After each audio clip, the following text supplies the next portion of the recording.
मेरा नाम निकिता है। मेरी उम्र 21 साल है। मैं बहुत ही गरीब घराने से संबंध रखती हूँ। मैं देखने में ऐसे थी कि कोई एक बार देख लेता तो मुड़ मुड़ कर मेरी तरफ देखता है। मैं खूबसूरती में ही माला माल थी। बाकी हमारे घर के हालात बहुत ही खराब है। मैं मर्दाना कपड़े सिलाई करती थी। मर्दाना कपड़ों की सिलाई तो पूरे इलाके में धूम मची थी। जो एक बार मुझसे अपना सूट सिलाई करवाता था, वो ब्रांडेड और महंगी दुकानों को भी भूल जाता था। मेरे हाथों में कुछ कमाल ही ऐसा था। मुझे अपनी खूबी और हुनर पर घमंड था। मेरे सिलाई किए हुए मर्दाना कपड़े बिल्कुल किसी ब्रांडेड दुकान से लाए हुए लगते थे। इसलिए कई डिजाइनर सिलाई वाले मुझे अपनी दुकान में रखने की इच्छा रखते थे, लेकिन मैं सबको मना कर रखा था। मैं अपनी मेहनत के पैसे अपनी मर्जी से वसूल करती थी। समय के साथ साथ मेरे हाथों में और भी सफाई आती गई और मुझ में थोड़ा बहुत घमंड भी आता चला गया है। इसलिए मुझे जहां फायदा लगता है वही काम करती थी और अब तो मर्दों से मुंह मांगी कीमत लेकर उनके कपड़े सिलाई किया करती थी। अभी मेरे पास लगभग 5 सूट पड़े थे, जो मुझे सिलाई करके इसी हफ्ते देने थे। इसके अलावा मैं एक दुकान के लिए भी हर महीने कुछ सूट सिलाई कर दिया करती थी। मैंने एक नज़र अपने टूटे दीवारों में दरारें पड़ती कमरे में डाले, जिसमें दरें पड़ी थी क्योंकि जगह जगह पर से प्लास्टर उखड़ रहे। पूरा घर पुराना हो चुका था। मैंने ठंडी सांसें बढ़ाई और सोचा कि इस महीने जितनी कमाई होगी सबसे पहले अपना कमरे मरम्मत करवाऊंगी, और इसी सोच में मैं एक मर्दाना सूट सिलाई करने में बिजी थी कि दरवाजे पर दस्तक हुई। मैंने अपनी छोटी बहन को आवाज दी दरवाजा खोलने के लिए, मगर जब मेरी माँ दरवाजे की तरफ खोलने के लिए चली गई, ना जाने दरवाजे पर कौन था पता नहीं। दरवाजे पर एक पल को तो बिल्कुल ही खामोशी छा चुकी थी। मैं कपड़े सिलने में बिजी थी, तभी कमरे में एक भारी भरकम की आवाज सुनाई दी। कदमों की आवाज सुनकर मैंने फौरन उठकर दरवाजे की तरफ देखा। एक पल के लिए आदमी को देखकर मैं सहम सी गई थी। एक काला दानव की तरह आदमी था, जिसका कद 6 फीट से भी ज्यादा मालूम होता था और बहुत ही मोटा, काला और भद्दा था। अगर काली रंगत मली था कि मुझे तो दिमाग में पहला ख्याल यही आया, कोई अफ्रीका का काला हड्डी है तो यहाँ आ गया है।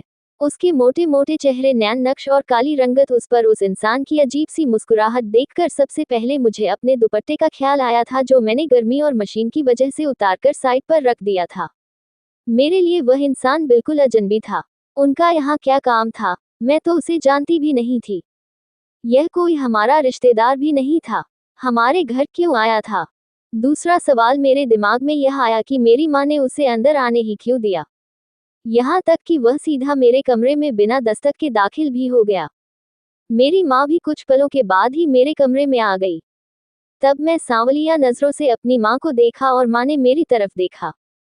तभी माँ बोली, यह कह रहे हैं तुमसे सिलाई के बारे में बात करनी है।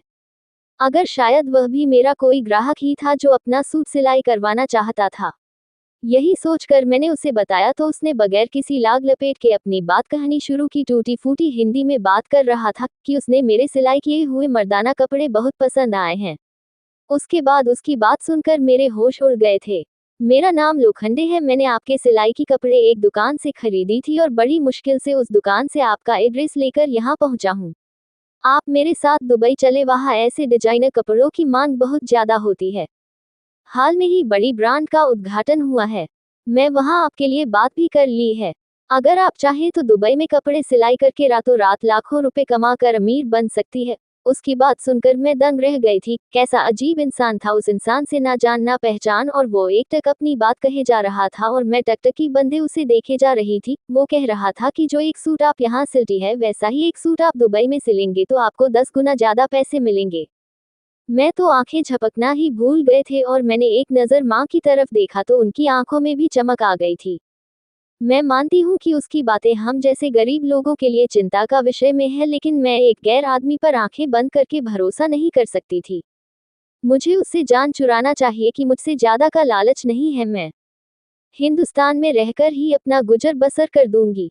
मगर तभी उस काले भद्दे इंसान ने एक नज़र मेरे टूटा फूटा घर पर डाली, जिसके पेंट उतर चुका था। दीवारों पर कई शुरुआत हो चुके दचेट का भी सिलन साफ दिखाई दे रही थी। एक दो तेज तूफान क्या आ जाते तो हमारा घर शायद जमीन पर ढेर हो जाना था। उसने एक नज़र चारों तरफ डाली और फिर बोला, आप ऐसे गुजर बसर करेगी? क्या आप नहीं चाहती कि आपका ये पुराना मकान की जगह एक नया आलीशान महल जैसा घर खड़ा हो? ये मौका आपको मौका मिला है, किसी को नहीं मिलता, और आप जैसे और आपसे अच्छी हुनूर की लड़कियां मुझे आसानी से मिल सकती है। आप सोच समझकर मुझे जवाब दे सकती है। उसने अपनी जेब से एक सिगरेट निकली और लेटर से जलाकर पाइन लगा और बड़ी सुकून से मेरे पुराने से कमरे में बैठा। शायद मेरे जवाब के इंतजार में था। मैं सोच में पड़ चुकी थी। बात तो उसकी ठीक थी, मैं कौन सा अनोखा काम जानती थी जहां मुझे अच्छी सिलाई वालों से दुनिया बड़ी पड़ी थी। ये मौका बार बार भी नहीं मिलता। मुझे आगे तो बढ़ना था। मैं अपने घर की अकेली कमाने वाली थी। पापा मेरे मर चुके थे। बहन भाई छोटे थे। घर के खर्चे और बढ़ती महंगाई ने कमर तोड़ कर रख दी थी। मैं हिंदुस्तान में रहकर जी तोड़ मेहनत भी कर लेती तो 2000 के ऊपर सिलाई के पैसे नहीं ले सकती थी।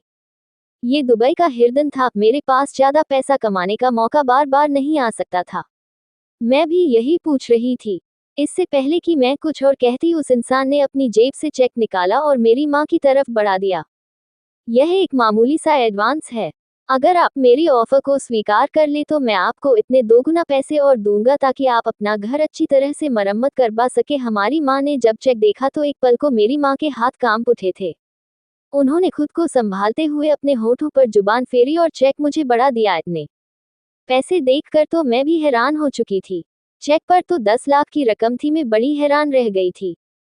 उसने तो मुझे अभी 10 लाख का चेक दे दिया था। मेरे मन में लालच आ गया था। मेरी माँ का भी कुछ ऐसा ही हाल था।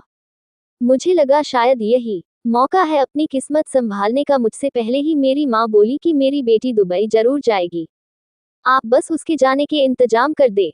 माँ की जल्दबाजी पर मैं हैरान हो चुकी थी। वह इंसान तो खुशी से फूले नहीं समा रहा था। वह वहां से बाकी के इंतजाम करने के लिए जा चुका था। मैं माँ को देखने लगी। मेरे हाथ में बैठे बैठे 10 लाख का चेक था। लेकिन वह इंसान इतनी बड़ी रकम हम लोगों को देखकर क्यों गया था? हम लोगों को इतनी बड़ी रकम तो मैं पहली बार देखी थी। पापा के मरने के बाद अपनी दोनों बहनों और छोटे भाई की जिम्मेदारी मुझ पर आ चुकी थी। मैंने ज्यादा पढ़ाई तो नहीं की थी, मगर भगवान ने मुझे ये हुनर दे रखा था कि मैं बहुत ही अच्छे कपड़े सिलाई कर लिया करती थी। मैं गरीब थी, इतना ही कमा पाती थी कि महीने के आखिर में अपने बहन भाइयों की पढ़ाई और बाकी घर का जरूरी सामान खरीद पाते थे। बाकी इच्छा तो मैं बरसों पहले ही दिल में दफन कर ली थी। लेकिन अब जब दुबई जाने की खबर सुनी तो मेरी खुशी की कोई हद ना रही थी। मेरी माँ मुझे दुबई भेजने के लिए तैयार हो गई थी। कहने लगी हमारे हालात बदल जाएंगे। मेरी माँ तो वैसे भी थोड़ा लालची टाइप की थी। शायद तंगी सहते सहते थक चुकी थी। मेरा दिल अभी भी थोड़ा डरा हुआ था, मगर अपनी बहन भाइयों के अच्छे फ्यूचर के लिए और अपनी माँ की सारी इच्छाओं को पूरा करने के लिए मुझे ये कुर्बानी देनी पड़ी और मैं दुबई जाने के लिए हाँ कर दी। कुछ ही हफ्तों में तमाम जरूरी कागजात तैयार कर लिए गए। वह काला सा इंसान जिसका नाम उसने लोखंडे ही बताया था, कई बार घर आकर मुझे जरूरी कागजात पर साइन ले चुका था। मैं पढ़ना तो नहीं जानता था, लेकिन अपना नाम लिखना जानती थी। उसने कहा 2 साल का कॉन्ट्रैक्ट है, 2 साल ना तुम हिंदुस्तान आ सकते हो ना कोई और जगह काम कर सकती है। मेरे सामने कॉन्ट्रैक्ट पेपर के साथ 15 लाख का चेक दे रखा हुआ था, इसलिए बिना सोचे समझे में साइन कर दिया। कुछ ही दिनों में मेरा वीजा का टिकट सब कुछ बन चुका था और फिर मैं अपनी माँ और भाइयों को छोड़कर दुबई के लिए रवाना हो गई। लोखंडे मेरे साथ जी रहा था। मैं देखने में बहुत ही खूबसूरत थी। काले इंसान के साथ में बैठे मुझे अजीब सा लग रहा था। वो एकदम काला और मैं सफेद रंग की। मालिक ना जाने क्यों, लेकिन मुझे वह आदमी एक आंख नहीं आया था, बल्कि ऐसा लगा था जैसे देखकर इंसान बदल दे। इंसान के कितने बनते बनते हैं ना रहे थे के लिए कर रहे थे। इसलिए मजबूरन मुझे उसके उत्तर के दौरान मैंने उससे एक बार भी कोई बातचीत नहीं की। तो वही पहुंचकर मेरे दिल में अजीब सी बेचैनी। ना जाने अब यहाँ आगे मेरे साथ क्या होने वाला था। मेरे दिल में अजीबोगरीब ख्याल आता रहे थे। पढ़ाई तो मुझे ही आंखों में कुछ ऐसी है कि मैं ज्यादा देर तक उसकी आंखों में देखा था कि कोई पहुंचने के बाद उसने मुझे गाड़ी में बिठाया और फ्लाइट पर लिया। ऐसा देखकर हैरान रह गई। यार अंबेडकर, एक पल के लिए मैं हैरान रह गई थी। पहले तो सपने में भी आलीशान फ्लैट नहीं देखा था और ना ही कभी दूंगी, और मैं अपने दूसरे फ्लैट ही रहूंगा। यहाँ रहकर तुम अपने कपड़े सिलाई करना। मुझे वहां छोड़ने के बाद वह वहां से जा चुका था। अगले ही दिन से कई सारे सूट मिल गया। मेरे पापा यहाँ की भाषा नहीं आती थी, जो भी ग्राहक को बहुत पसंद आया, और उसने मुझे कितनी रकम भी देखकर मेरी आंखें फटी की फटी रह गई थी, जो मुझे यहाँ एक जुड़े की प्लाई के बदले में मिल रहे थे। यहाँ आकर दिल कोई बहुत बेचैनी हो रही हो। बहुत ही जल्द मैं अमीर हो जाऊंगी और अपनी बहन भाइयों को भी यही दुबई बुलाकर सेट हो जाऊंगी। कि रोजाना यहाँ आया करता था, लेकिन थोड़ी ही देर बाद वापस फ्लैशलाइट में अकेली है। रोज रोज का आना बढ़ने लगा था। जैसे मेरा काम बढ़ने लगा था। रात को करने लगा। इसमें 4 कमरे थे तो सिलाई के लिए और एक कमरा था और हमेशा ही रहता था। अब तक उसने मुझ पर कभी बुरी नज़र नहीं डाली थी और मुझे बहुत ही सम्मान के साथ बात करता था। इसलिए मुझे कभी उसे लेकर बुरी नियत पर शक नहीं हुआ था। दुबई में रहकर खूब कमाई की कुछ पैसे और अपनी माँ और बहन भाई के लिए भी भेजे, मगर धीरे धीरे काम कम होता चला गया। घर पर आना जाना फ्लाइट में आया तो लड़खड़ा कर चल रहा था। इस हालत में देखकर मैं डर गई थी। ना जाने उनकी क्या हुआ था। मैं उसके भाई समझते हुए उसके करीब ताकि उसे संभाल तक वादा रहा था। उम्मीद थी कि वह फर्श पर गिर जाता, मगर जैसे ही मैं उसके शरीर से आए बलबूते मुझे उल्टी आने लगी। उसके पास बहुत ही गंदी बदबू आ रही थी। ऐसा लगता था जैसे ही कराया हो, मेरा पूरा शरीर से हट गई। क्या हो गया था? आदमी मेरे लिए गया था और नशे की हालत में वह यहाँ क्या करने आया था? मैं डर के मारे उतनी दूर होने लगी और वह आपने मेरा दिल तू रोता था। वह इंसान की नीयत क्या क्या चाहता था, इतना सोच कर दी फोड़ दी। मेरी आंखों से आंसू गिरने लगे थे। कम से कम इस समय तो मैं उसके पास नहीं जा सकती थी। इतनी देर तक मैं कमरे में बंद रहे, जब बाहर से उसकी कोई आवाज नहीं आई तो मुझे लगा शायद वह जा चुका है। उनकी और कमरे से बाहर निकल आए। सामने कोई भी नहीं था कि मेरा शरीर भी कहाँ था। डर के मारे मेरा गला भी सूख चुका था। पानी पीने के इरादे से किचन की तरफ जाने लगी तो अचानक निकल गई थी कि काला भयानक कुत्ता किचन के फर्श पर खड़ा था। आंखों से बहुत डर लगता था। ऐसी भयानक कुत्ते को देखकर तो वैसे भी अच्छे वाले इंसानों के होश उड़ जाए। मैं तो फिर भी एक लड़की थी। मेरा पूरा शरीर की तरह जम चुका था। मैंने पीछे की तरफ मुश्किल से कदम उठाना, कभी मेरा शरीर की फीस का रिजल्ट आ गया है। पलट कर देखा तो वही काला भाटा इंसान मेरे पीछे खड़ा मुस्कुरा रहा था। अरे देखकर उनके चेहरे पर मुस्कुराहट है और कहने लगा, तब तो आपको आज तुम्हारे लिए कपड़ा लाया हूँ। बड़ी दीदी कहाँ पर है? मुश्किल से कुत्ते की तरफ इशारा किया।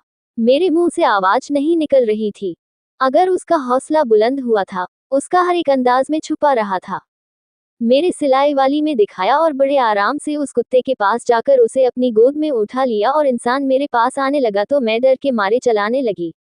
मुझे लगा शायद डर से आज मेरी मौत ही हो जाएगी।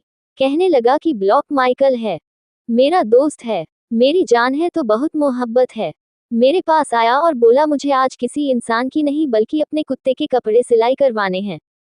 तुम अगर मेरे पालतू कुत्ते के कपड़े खिलाई करोगी तो तुम्हें मुंह मांगी रकम दूंगा। मैं तो उस कुत्ते को देखकर काम करना भूल गई थी। मैंने इनकार कर दिया तो कहने लगा, तुम क्यों डर रही है? फालतू है, तुम्हें कुछ नहीं करेगा। मैं तुम्हें 5 लाख दूंगा। 5 लाख सुनकर मैं खामोश हो गई। अभी कल ही मेरी माँ से मेरी बात हुई थी। मुझसे छोटी बहन का बहुत अच्छी जगह रिश्ता आया था, लेकिन मैं शादी जल्दी करने को कह रहे थे कि माँ ने मुझसे कहा कि मैं उन्हें जल्द से जल्द शादी के लिए पैसे भेजो। मेरे लिए यह अच्छा मौका था। अभी नशे में था और कुत्ता काला था। मैंने हाँ कक्कड़ कुत्ते को टेबल पर बैठा दिया और नाप लेने के लिए कुत्ते को लेकर अपने कमरे में चला गया तो बाकी जैसी कोई चीज मेरे शरीर के साथ लिपटी हुई है कि मैंने आंखें खुली तो सांस लेना भूल गई थी। वही काला कुत्ता मेरे शरीर को अपने लपेटे में लिए हुए था। डर के मारे मैं चिल्ला भी नहीं पा रही थी, लेकिन फिर भी हिम्मत करके मैं चीज मारी थी। मैं कुत्ता मुझसे पीछे हटकर दरवाजे के सामने खड़ा था। बिना सोचे समझे ही उसके सीने लगकर फूट फूट कर रोने लगी और कुछ भी समझ नहीं आ रहा था कि डर की वजह से मेरी जान निकली हुई थी, लेकिन मैं नहीं। मैं किसी मुसीबत को दावत दे दी है।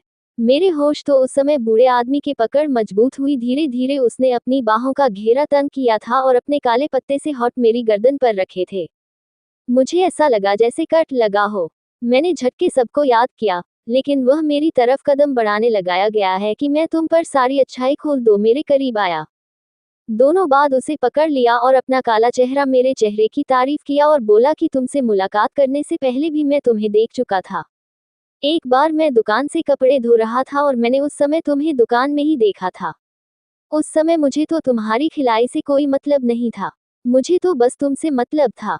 तुम्हारी खूबसूरती को देखकर मैं अपने होश खो बैठा था कि मैं जानता था कि तुम जैसी खूबसूरत लड़की मुझसे कभी शादी नहीं करेगी। इसलिए मैंने तुम्हें पाने का दूसरा रास्ता कहते हैं। मोहब्बत और जंग में सब जायज है, इसलिए मैंने ये रास्ता चुना तुम्हें अपनाने के लिए। जब तुम वहां से चली गई तो मैं तुम्हारा पीछा किया, तुम्हारा घर देखा, फिर कुछ नहीं। दुकान के आने से तुम्हारे बारे में मालूमात की तुम करने पर मजबूर लड़की थी। इसलिए मैंने तुम्हारी मजबूरी की कीमत लगाई थी और फिर कहने लगा कि मैं जानता था कि तुम्हें पढ़ना नहीं आता। इसलिए तुमसे मैरिज पेपर के डॉक्यूमेंट पर टाइम मिले थे। कानूनी तौर पर मैं तुम्हारा पति हूँ और तुम मेरी पत्नी हो। इस बात से तो मेरे ऊपर पहाड़ तोड़ दिए थे हुआ था। अभी फटी आंखों से देख रहा था। मेरे को ना उसके साथ और धर्म का पता था। उन पर किस कदर बदसूरत था। नहीं सकती थी और मेरे साथ खेल चुका था। मुझे छोड़ दो, मैं तुम्हारे साथ नहीं रहना चाहती। और मेरी बात सुनकर कहने लगा, जिंदगी तुम्हारे साथ ही है और तुम चाह कर भी मैं तुम्हें पसंद करता हूँ। वरना कौन बेवकूफ होगा जो 25 लाख सिलाई के लिए एडवांस में दे देगा, कर चुका हूँ। इसलिए तुम्हारे और न की नहीं देखो। मैं बहुत ही कुछ कह रहा था कि मुझे एक दुल्हन का तैयार रहना। मुझे आज की रात कोई भी जा चुका था और मैं यूं ही मेरे शरीर में जान ना हो, ऐसा घटिया खेल खेला गया था मेरे साथ। मेरी मजबूरी को किस तरह आज क्या था है, कोई भी सिलाई के लिए कितनी बड़ी नहीं देता। और कमरे से बाहर आ गई। दरवाजे बजाना शुरू कर दिया कि कोई दरवाजा खोले। मुझे आदमी से नफरत है। मैं इसके साथ नहीं रहना चाहती। मैं थक चुकी थी। कोई मेरी मदद करने नहीं आया। आप अपनी मंजिल पर था और वहां से भागने का कोई रास्ता नहीं है। हर तरफ से मायूस होकर अपने कमरे में आ गई। सामने एक बेहद खूबसूरत इंसान को अपने साथ ख्याल करना भी मुझे अपने पर मजबूर कर रहा था और काला भाटा इंसान आज मेरे शरीर पर छोड़ेगा, ये सोच मेरे लिए किसी कयामत से कम नहीं थी। इसलिए मैंने आपको एक अलमारी में छुपा लिया क्योंकि रात हो चुकी थी। वह किसी भी समय घर आ सकता था। जैसे ही मैं खुद को अलमारी में छुपाया, मुझे बाहर से दरवाजा खुलने की आवाज आई है। मेरा दिल मुट्ठी में जकड़ लिया है। मुश्किल छुपते छुपाते हुए मुंह पर हाथ रख दे। अगर मेरी कहा था कि मैं अपने दिल की धड़कन अपने कानों तक की थी। आदमी बाहर ही खड़ा था। तभी बिस्तर के नीचे देख, तभी दीवार में लगी अलमारी खोलकर बार बार मेरा नाम लेकर पुकार रहा था। उसके चेहरे पर एक मुस्कुराहट फैली हुई थी। हमारी तरफ से छोटी अलमारी की तरफ कदम बढ़ाए। अचानक की अलमारी का दरवाजा खोल दिया और हाथ पकड़कर मुझे बाहर निकाल दिया। मैं उसके सामने आने लगी। मैंने कहा कि मैं एक हिंदू लड़की हूँ और तब तक तुम्हारे साथ कोई रिश्ता नहीं बना सकती जब तक तुम खुद मेरा धर्म स्वीकार ना कर लो और मेरे रीति रिवाज के अनुसार मुझसे शादी ना कर लो। मेरी बात सुनकर कुछ देर तक मुझे गौर से देखें लगा। मैं ये जान चुकी थी, मेरे पास अब भागने का कोई रास्ता नहीं बचा है। इसीलिए मैंने किस्मत के आगे हार मान ली। तेरी बात सुनकर वह कहने लगा, मुझे तुम्हारी हर बात मंजूर है। तुम तैयार हो जाओ और फिर हम तुम्हारे रीति रिवाज के अनुसार पहले शादी करेंगे और मैं तुम्हारे घर आऊंगा। और फिर वही बेजान शरीर की तरह इंसान के साथ दुल्हन के जोड़े में तैयार खड़ी थी। वह मुझे एक पंडित जी सामने उसने अपने बारे में सब कुछ बता दिया। हमारे रीति रिवाज के अनुसार मेरी और उसकी शादी करवाए और फिर उसने मेरा धर्म ही अपना लिया। मेरा हाथ पकड़कर गाड़ी उस समय ड्राइवर चला रहा था। बाकी है मेरे साथ के पास बैठे देखा और गहराई तो मैं दहाड़ मारकर रोने लगी। मैं एक नाजुक और हसीन सी लड़की थी और वह इंसान मुझसे बिल्कुल उल्टा था। अरमानों की रात रात भर की तरह ठंडा पड़ा था। मैंने अपने आप को उसके हवाले तो कर दिया था, लेकिन मेरे दिल में उसके लिए नफरत दी थी। मेरी संगत पाकर बहुत खुश था। मेरे घर वालों का भी बहुत ख्याल रखता था, लेकिन मैं उसे अपने दिल में जगह नहीं दे पाई थी। जब जब रात को मेरे करीब आता और मुझे गले लगा था, मेरा शरीर बना था कि पूजा, मैं तुमसे कितनी मोहब्बत करता हूँ। जो हुआ उसे भूल जाओ। मेरी मोहब्बत को स्वीकार करो कि मैं आज तक मोहब्बत की तरह की शादी को कुछ महीने हो गए थे। माँ बनने वाली हूँ। कुछ दिन में बहुत हुई थी, एकदम किया था। मैंने कहा, तुम्हारी वजह से अब मुझे भी बनाने लगी है क्योंकि तुम्हारा बच्चा भी तुम्हारी तरह बदसूरत होगा। मुझे कहीं पर लाकर दे दो। मेरे लिए बहुत आसान है, लेकिन तुम्हारी आत्मा से भी ज्यादा दर्दनाक है। खामोशी से मेरी बात पर हर कमरे से बाहर निकलने के बाद वह इंसान मेरे सामने नहीं आया। दूसरे कमरे में सोया करता था। मैं यूं ही करने लगा कि मैं हॉस्पिटल की वजह से मुझे लगा मैं मर जाऊंगी। उस समय वह मेरा हाथ थामेंगे दे रहा था। वह मुझे बचा सकता है या फिर मेरी पत्नी को कुछ नहीं होना चाहिए। और उसके बाद मैं बेहोश हो चुकी थी। जब मुझे होश आया तो मेरे कानों में बच्चे की रोने की आवाज सुनाई दी। मैंने आंखें खोली, बहुत प्यारा था। उसने अपने पापा का रंग लिया था और मेरे नैन नक्श बहुत ही खूबसूरत था। उसे देखते ही मेरे दिल में ममता जाग उठी थी कि कहीं नहीं था। मैंने उसके बारे में पूछा तो वह कहने लगी, आपको खून की जरूरत थी। आपके पति ने आपकी खातिर अपनी भी परवाह नहीं की बोतल। आपको अपनी बॉडी का आधा खून देकर आपकी जिंदगी बचाई है। हमारे लाख मना करने पर भी आपको बचाने के लिए तत्पर आए हुए थे। इस समय भयंकर पहली बार मेरा दिल इंसान के लिए तड़पा था और उसी ने मुझे मना किया। उठाया नहीं मानी और आईसीयू में आ गई। आंखें आज नम क्यों आ रही थी ना ही वहां से पता लगा था। धोती सांपों की खबर दे रही थी पर रोते हुए उसके साथ लग गई। उसने तरह से आंखें खुली कहने लगा, पहले अपनी मोहब्बत के चक्कर में तुम्हारी ख्वाहिश का ख्याल नहीं रखा। मुझे लगा था मेरी मोहब्बत पाक अमित गलती को माफ कर दो कि मुझे नहीं पता था तुम मुझसे इतनी नफरत करती हो। आंखों से आंसू बहने लगे। काला पत्थर दिल नहीं होने में कितना समय लगा था। जब पहली बार तुम्हें बुलाया था कि रात में तुम्हारा फायदा उठा सकता था, लेकिन मैं तुम्हारी मोहब्बत के इंतजार में तेरी मोहब्बत पर शायद तुम्हारे दिल में भी मेरे लिए मोहब्बत जाग उठेगी और ना ही तुम्हारा घर मत आना। मैं तुम्हारी मोहब्बत को पाना चाहती, बनाकर जिंदगी को खूबसूरत बनाना चाहता था। इसलिए अब क्या मेरे पास पैसे की कोई कमी नहीं थी, पर मेरी शक्ल को देखकर लड़कियां मुझसे दूर भाग। मैंने अपनी जिंदगी देकर तुम्हारी दूंगी बचाई है। मेरे मरने के बाद तुम आजाद हो जाओगी, पर तुमसे एक विनती है कि मेरे बच्चे का ध्यान रखना। मैंने कहा, कोई शिकायत नहीं है। मैं तुम्हारा सिर्फ रंग रूप देखा, तुम्हारे अंदर की सुंदरता नहीं देखी। मुझे माफ कर दो, तुम्हें कुछ नहीं होगा। मैं कुछ कहाँ पहुंच गए और उसे ब्लड डोनेट कर दिया। खुद की जान बच गई। पहचाना रंग रूप अहमियत नहीं है, किसी और से कितनी मोहब्बत मिली होती। अगर आपको हमारी कहानी पसंद आई हो तो वीडियो को लाइक करें। चैनल पर नए हैं, चैनल को सब्सक्राइब जरूर करें। धन्यवाद।